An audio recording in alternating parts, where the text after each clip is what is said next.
Our customer base tends not to be so represented by Generation Y. Yes, we have younger customers, but for the most part, I think men and women start shopping at a store like Saks when they get into their 30s and they're more comfortable with their own fashion sensibility, or they're looking for direction with their fashion sensibility. But it's going to be a big effect. And I think the biggest effect is there's a clear channel shift going on in the States. This past fourth quarter's growth in the internet business throughout all product categories was really quite remarkable. We're taking a step now following Christmas, and our first meeting after Christmas was about this issue. And how do we manage it? What does it mean for our internet business? And what does it mean for our bricks and mortar business?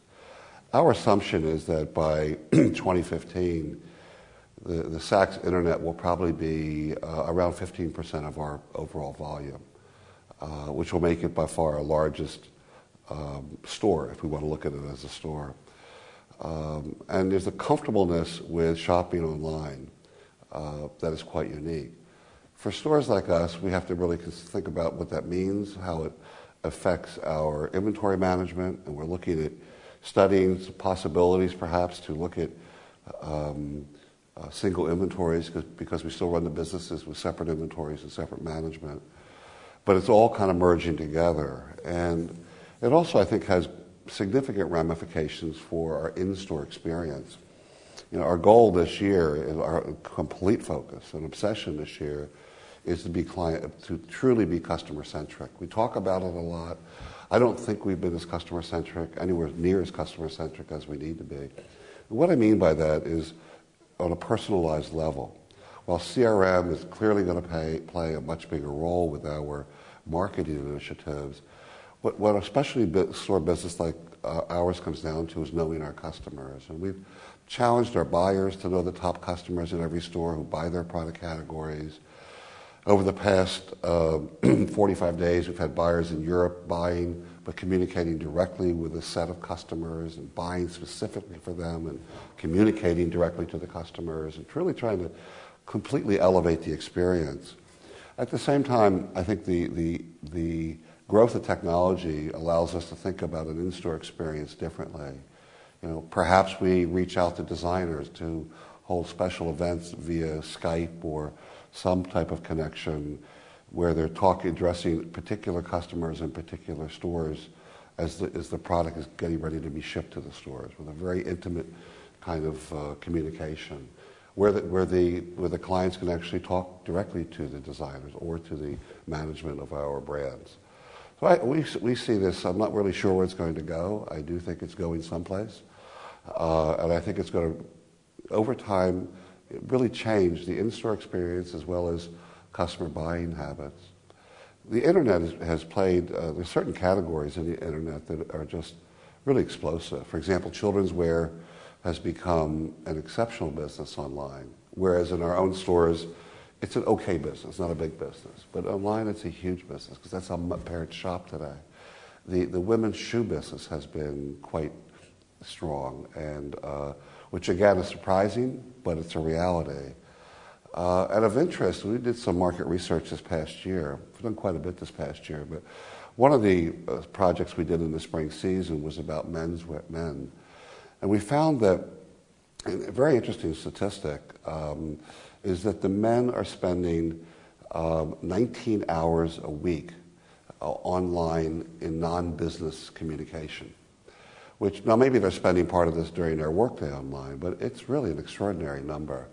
And not one we really had understood before. We knew women were online quite a bit, but the male online activity is quite impressive. And I recently talked to a manager of an internet site, a very big internet site in the States, which is primarily a women's site, and he was telling me 20% of his business is coming from men's. So the male movement towards technology is going to be very, very important to us as we go forward and think about, educating our customers, educating our sales associates on how to educate our customers. But it clearly is a big channel shift going on. We need to get out in front of it. We think we have a terrific internet site, great technology on our site. We've invested a significant amount of money this past 12 months on it. We've also invested in other technology to help us respond better to the customer. One of the challenges that we all have is the lead times, and we're making selections. This is January, mid-January when I'm taping this, and we're making selections for products that are going to come into our store in September. So with 40 plus stores to determine what products and what sizes and what colors ought to go into what store, 9 months ahead of time is not really a very effective way to manage. So we've invested in what we call a hold and flow system in our warehouse, which is down in Maryland, where we have worked with a firm who has algorithms that will put more goods into the warehouse, and then as the trends develop by store and by size, we're going to be able to move goods out to the stores more effectively. So our goal over time is to hold back as much of our on order as possible so that we can almost post-distribute it.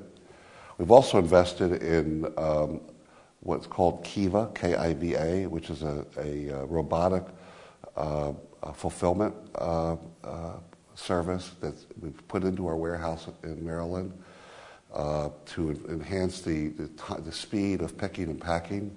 It's quite a remarkable initiative. So we're very focused and obsessed, I guess is the right word I want to use, with trying to figure out how do we better serve the customer. And of course, number one is having the right goods in the right store at the right time. That's the number one service initiative that we can do. So we're investing in these technologies and support systems to better service our customer base.